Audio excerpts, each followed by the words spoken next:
दोस्तों नमस्कार। स्वागत है आपका सोनल कंप्यूटर्स में। और जैसा कि स्क्रीन पे आप देख रहे हैं, बहुत ज़्यादा वैकेंसी आई है भारतीय खाद्य निगम में।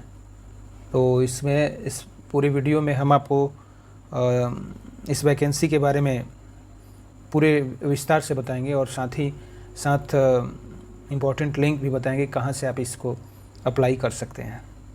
तो इस बने रहेगा इस पूरे वीडियो को। अगर आप मेरे चैनल को आपने सब्सक्राइब नहीं किया है तो काइंडली मेरे चैनल को सब्सक्राइब भी कर देंगे। तो फ्रेंड्स, आपका जो है बहुत ज़्यादा वैकेंसी आई है। एफसीआई में बहुत ज़्यादा इंतज़ार था, फूड कॉरपोरेशन ऑफ इंडिया में। और 2022 में अभी जो है ये आप इसका एडवर्टीजमेंट नंबर ज़रूर नोट कर लीजिएगा। एफसीआई एडवर्टीजमेंट नंबर 01/2022 है और कैटेगरी 3 है। FCI category 3। बहुत सारे वैकेंसी हैं, कैटेगरी वाइज सारे डिटेल्स में आपको इस पूरी वीडियो में बताऊंगा। वीडियो को अंत तक ज़रूर देखिएगा। तो चलिए जानते हैं इम्पोर्टेंट डेट्स के बारे में। तो जैसा कि आप स्क्रीन पे देख पा रहे हैं, आपका ये जो है एप्लीकेशन स्टार्टिंग जो डेट है वो 6 सितंबर 2022 से स्टार्ट हो चुका है और ये 5 अक्टूबर 2022 तक भरा जाएगा। यानी दशहरा है, दुर्गा पूजा जो है, दशहरा के दिन ये फॉर्म समाप्त हो रहा है। ध्यान रखिएगा, पूजा में भूल मत जाइएगा। 4 बजे तक ही है। आमतौर पर 12 बजे रात्रि तक होता है, लेकिन ये आप 4 बजे 4 PM तक, यानी सायंकालीन 4 बजे तक ही इसको अप्लाई कर सकते हैं। और उसी तरह से पेमेंट का भी लास्ट डेट है 5 अक्टूबर।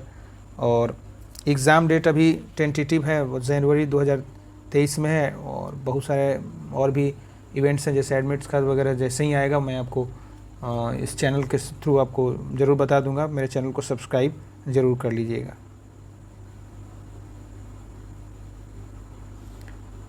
तो जहाँ तक टोटल पोस्ट की बात है तो 5043 पोस्ट है। बहुत ज़्यादा पोस्ट है आज के दौर में, जहाँ पे वैकेंसी जो है काफ़ी शॉर्ट होते जा रहे हैं। तो 5043 यानी 5043 वैकेंसीज हैं। आप इसको ज़रूर अप्लाई कीजिएगा। एप्लीकेशन फ़ी की अगर बात करें तो जनरल, ओबीसी और ईडब्ल्यूएस, इकोनॉमिकल वीकर सेक्शन जो है, किसी कास्ट के हैं और ईडब्ल्यूएस का उन्होंने प्रमाण पत्र बना रखा है, तो उनके लिए 500 रुपये फ़ी रखा गया है। और SC ST को क्या बोलते हैं, उनको 0 फ़ी देना होगा। SC ST को जो है कोई फ़ी नहीं देना होगा, वो 0 फ़ी देना होगा। और ऑल कैटेगरी, किसी भी कैटेगरी के फीमेल कैंडिडेट को 0 फ़ी जमा करना होगा, मतलब उनको कोई फ़ी शुल्क नहीं देना होगा। और जो भी पे है, एग्जामिनेशन फ़ी है, वो आप debit card, credit card, net banking या ई चालान के माध्यम से आप जमा कर सकते हैं। देखिए, एज लिमिट, अगर उम्र की बात करें, कितने उम्र के लड़के इसको भर पाएंगे, तो ये एज जो उम्र की गणना है वो ध्यान रखिएगा, 1 अगस्त 2022 को आपका ये इतना उम्र होना चाहिए। यानी मिनिमम जो है उम्र 18 साल होना चाहिए आपका, और मैक्सिमम एज 28 ईयर्स होना चाहिए। 28 साल for junior engineer and AG 13 Hindi post.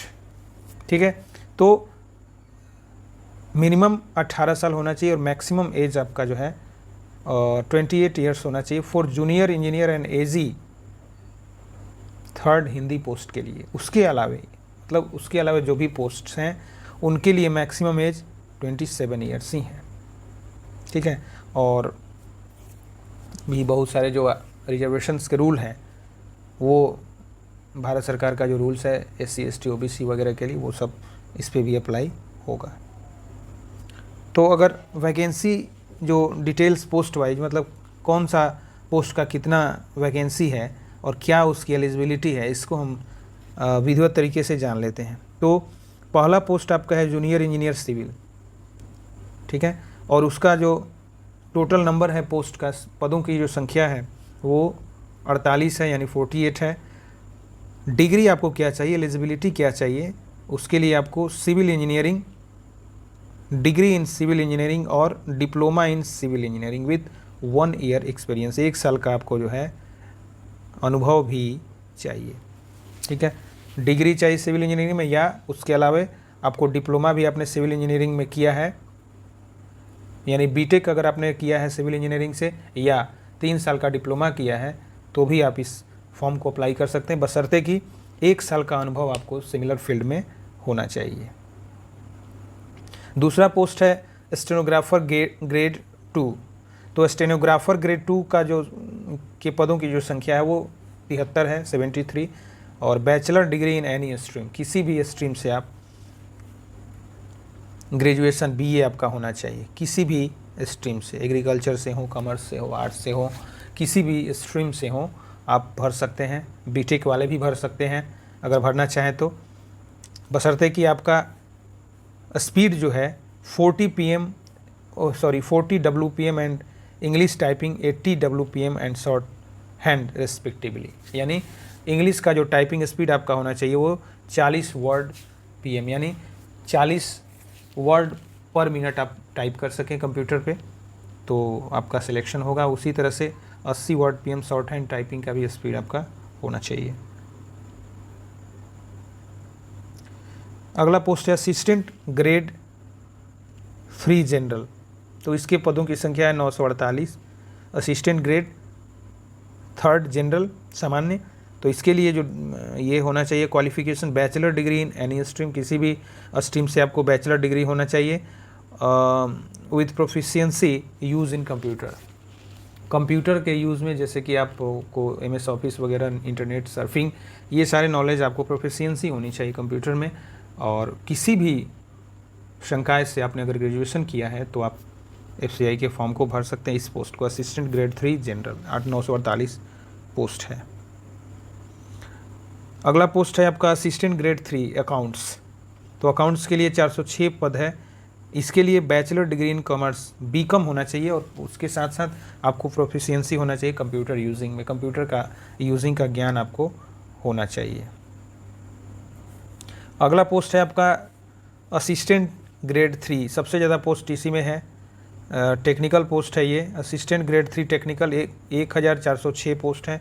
इसके लिए आपको डिग्री चाहिए बैचलर डिग्री इन साइंस यानी BSc होना चाहिए आपको in agriculture, botany, zoology, biotechnology, biochemistry, microbiology, food science.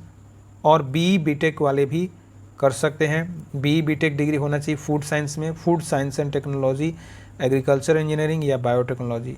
और उसके साथ साथ प्रोफिशिएंसी यूज़ इन कंप्यूटर में, दक्षता होनी चाहिए कंप्यूटर यूजिंग में। ये सारे डिग्री वाले आप इस फॉर्म को, इस पोस्ट को भर सकते हैं। सबसे ज़्यादा जो पदों की संख्या है वो है असिस्टेंट ग्रेड 3 डिपॉट। तो इसमें 2054 सीट है और इसके लिए आपको bachelor degree in any stream, किसी भी स्ट्रीम से, साइंस, आर्ट्स, कॉमर्स, BTech वगैरह सब भर सकते हैं in any recognised university in India with proficiency use in computer. एक बात सिमिलर है कि आपको देखिए कंप्यूटर का ज्ञान होना चाहिए। आज के डेट में किसी भी वैकेंसी में you must have knowledge of computer, तो कंप्यूटर का ज्ञान इस सारे पोस्ट में आवश्यक है। ये लास्ट पोस्ट है आपका असिस्टेंट ग्रेड 3 हिंदी, 93 पोस्ट है। इसमें bachelor degree with Hindi as main subject and certificate diploma in English and Hindi translation. तो आपका ग्रेजुएशन होना चाहिए, लेकिन इसमें मेन सब्जेक्ट के रूप में आपको हिंदी होना चाहिए, ठीक है। या डिप्लोमा इन इंग्लिश और हिंदी ट्रांसलेशन, अगर डिप्लोमा इग्नू वगैरह कोर्स से या यूनिवर्सिटी से आपने कोर्स किया हुआ है diploma in Hindi, English to Hindi translation, तो ये इसमें भी। और हिंदी का टाइपिंग स्पीड आपका इसमें खोजा जा रहा है 30 WPM यानी 30 शब्द प्रति मिनट का जो आपका स्पीड, जो आमतौर पर सभी का होता है, वो होना चाहिए, तभी आप इस पोस्ट के लिए अप्लाई कर सकते हैं। ये जो वैकेंसी है वो स्टेट वाइड जोन में बांटा गया है। तो अगर नॉर्थ जोन की हम बात करते हैं तो नॉर्थ जोन में उत्तर प्रदेश, चंडीगढ़, दिल्ली, हरियाणा, हिमाचल प्रदेश, जम्मू एंड कश्मीर, लद्दाख, पंजाब, राजस्थान, उत्तराखंड। और साउथ जोन में जो है वो अंडमान एंड निकोबार आइलैंड द्वीप समूह, आंध्र प्रदेश, कर्नाटका, केरला, तमिलनाडु, तेलंगाना, लक्षद्वीप, पुडुचेरी, ये सारे हैं। ईस्ट जोन में आपका जो है बिहार है, झारखंड है, उड़ीसा है, सिक्किम है एंड वेस्ट बंगाल है। जबकि वेस्ट जोन में आपका Chhattisgarh, Dadra and Nagar Haveli, Daman and Diu, Gujarat, Goa, Madhya Pradesh, Maharashtra, जबकि नॉर्थ ईस्ट जोन में जो है अरुणाचल प्रदेश, असम, मणिपुर, मिज़ोरम, मेघालय, नागालैंड एंड त्रिपुरा। तो इस टाइप से आप इस जोन को देख लीजिएगा, आपको किस जोन में अप्लाई करना चाहते हैं, किस स्टेट से आप बिलोंग करते हैं, उस जोन में एप्लीकेशन करते समय आपको जो है फिल करना है। और लिंक जो है वो मेरे डिस्क्रिप्शन बॉक्स में है, उसको आप फॉलो करके आप फॉर्म को आसानी से भर सकते हैं। तो उम्मीद करता हूँ कि ये नॉलेज आपके लिए बहुत फ़ायदेमंद हुआ होगा, और हमारी मनोकामना है कि आप इस FCI का जो भी वैकेंसी है उसमें आप ज़रूर सफल हों। और मेरे चैनल को आप सब्सक्राइब ज़रूर कीजिएगा, दोस्तों को भी शेयर ज़रूर कीजिएगा। धन्यवाद।